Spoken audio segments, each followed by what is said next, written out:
Thì ở đây là mình nói về, mà khi mình nói về trường hợp mà kỳ thị á, thì ông Don này có nói là như Chelsea có hỏi vừa rồi, có hỏi là cộng đồng bây giờ chúng ta cũng biết rồi, là những trẻ em bây giờ họ trên mạng xã hội rất nhiều, thì YouTube là một cái vấn đề mình Chelsea thấy là trẻ em ngày nay có thời gian mà khi mình rảnh rỗi lên YouTube thì có những cái từ ngữ trong đó nó rất là nhạy cảm, và có từ ngữ mà mình làm nó đi tới một con đường mình nói là kỳ thị với nhau, thì trẻ em đâu có biết gì đâu, thì họ sẽ bắt đầu họ nói theo.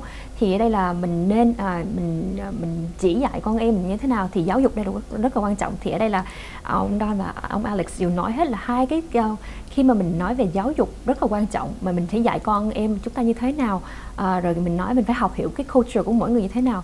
Thì ông Don ở đây ông Don và ông Alex ở đây có mention về cái vụ người mình nói như Chelsea không có hiểu tiếng Việt Nam, cái chữ đó là người Trung Đông, you said American Jewish, they have we use that term, that story relating to them, right?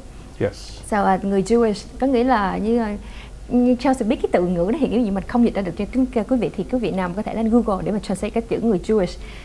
Thì họ là có ngày xưa họ đã cũng là bị kỳ thị, biết mà rất là nhiều năm hơn chúng ta rất là nhiều, thì họ đã có những cái term, cái từ ngữ của họ ra. Thì trong nhà trường bây giờ có những nhà trường khi mà họ bị kỳ thị thì họ có một cái nhưng mà họ viết ra vẽ như thế nào để cho những người phụ huynh nhìn mà biết là họ ở nhà trường họ bị kỳ thị như thế nào, thì là một cái mà mình họ không có nói ra nhưng mà mình nhìn vô họ mình biết được.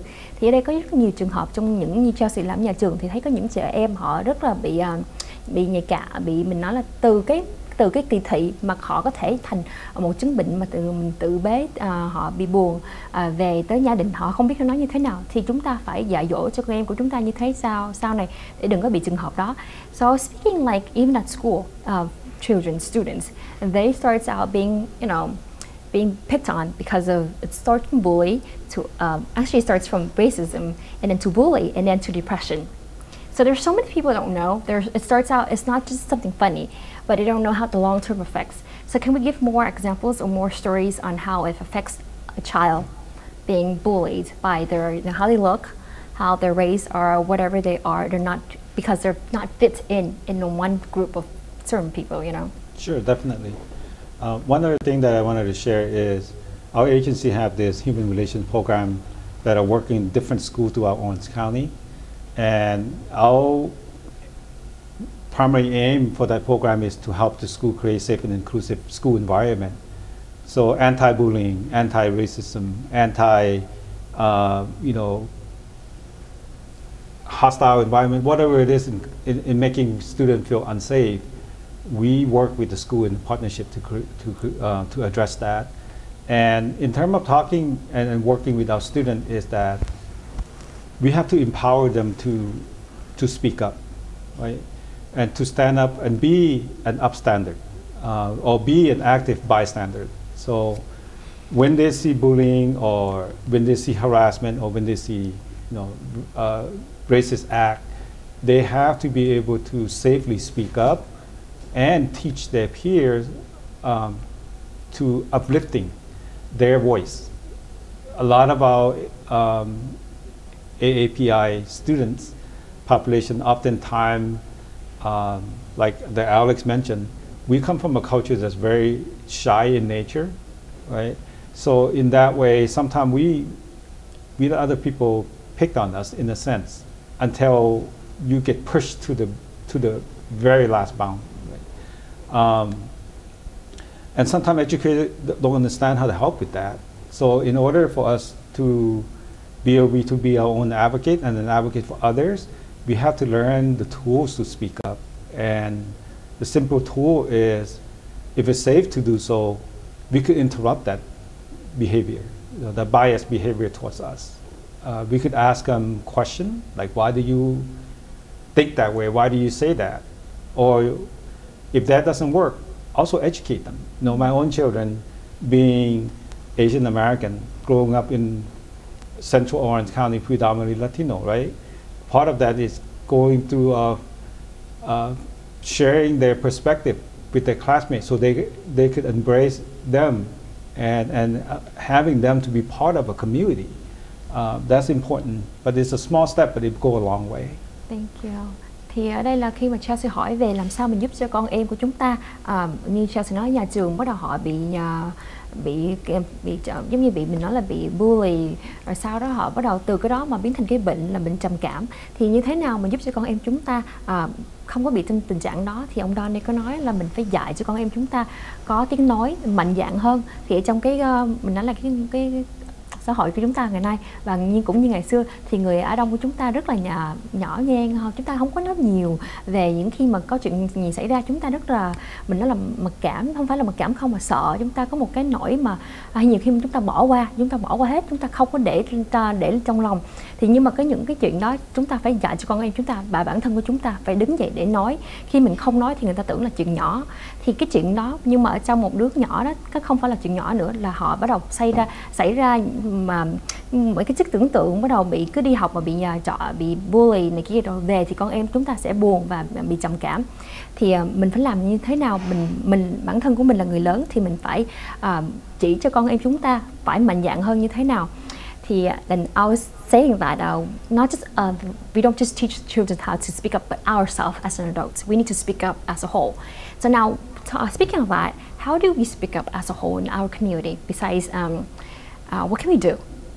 Well, to segue of what you talked about bullying, and I think what you're asking is also what can we do to change the perception of Asian Americans?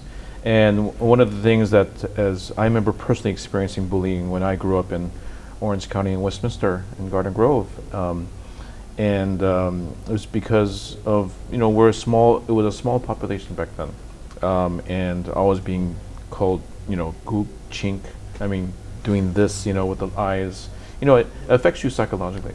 And I think part of it's because of, currently we're talking about COVID and how the news is, and politicians are saying certain things negatively, Kung flu. In the 70s and 80s and 90s, the perception in Hollywood of how they portrayed Asian Americans or Asians as either a mysterious bad guy, right? Or a very negative portrayal of Asians, always having accents, permanent immigrants, and being low class, or doing martial arts. That's all they do, right? Bruce Lee was my idol growing up, but he was a martial artist too, with a very limited, narrow stereotype. Everybody thought I knew Kung Fu when I grew up because they see the Karate Kid, or they see all these portrayals. So it's important to work with, and particularly with Asian American actors, being more vocal about certain perceptions, even among women, Asian females, as stereotypes as very the hypersexualization of Asian females that continues to this day, and that's something that really affects how Asian women are portrayed, even for a single woman.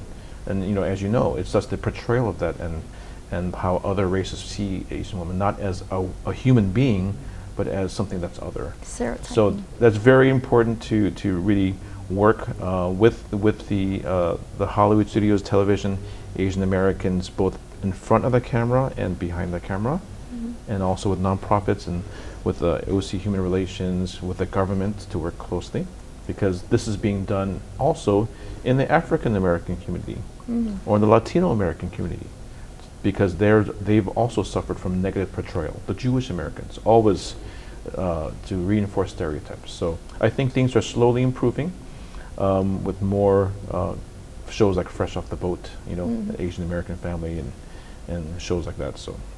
Thank you. Thì ở đây là Chelsea phải thông dịch lại là vấn đề mà mình nói về kỳ thị không phải là cho chúng ta không, mà là tất cả mọi người luôn, như là hầu như là những nghệ sĩ mà trong Hollywood mà họ là người Á Đông, Á Châu của chúng ta, thì họ cũng phải trải qua những cái trường hợp mà bị kỳ thị, là họ ít khi được đóng, như quý vị cũng biết rồi. Như ngày xưa mình nói là Bruce Lee đây, là Lý Tiểu Long, thì anh ta cũng bị cái vấn đề, người ta chỉ nghĩ là bây giờ mà khi mình nói về mà kỳ thị thì người ta hay, trước khi đó là người ta hay dùng cái chữ mình nói là stereotype, thì người ta hay nói là người Việt Nam như thế này, người Hàn Quốc như thế nọ, hay là người Tàu như thế nào.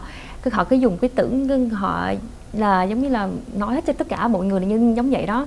Thì mình nói về là sự mà kỳ thị là nó bắt đầu từ ngày xưa rồi, nhưng mà tại vì chúng ta không có thay đổi lịch sử, chúng ta để cho lịch sử nó hiện lại, bắt đầu lại tiếp tục, thì nó là như vậy.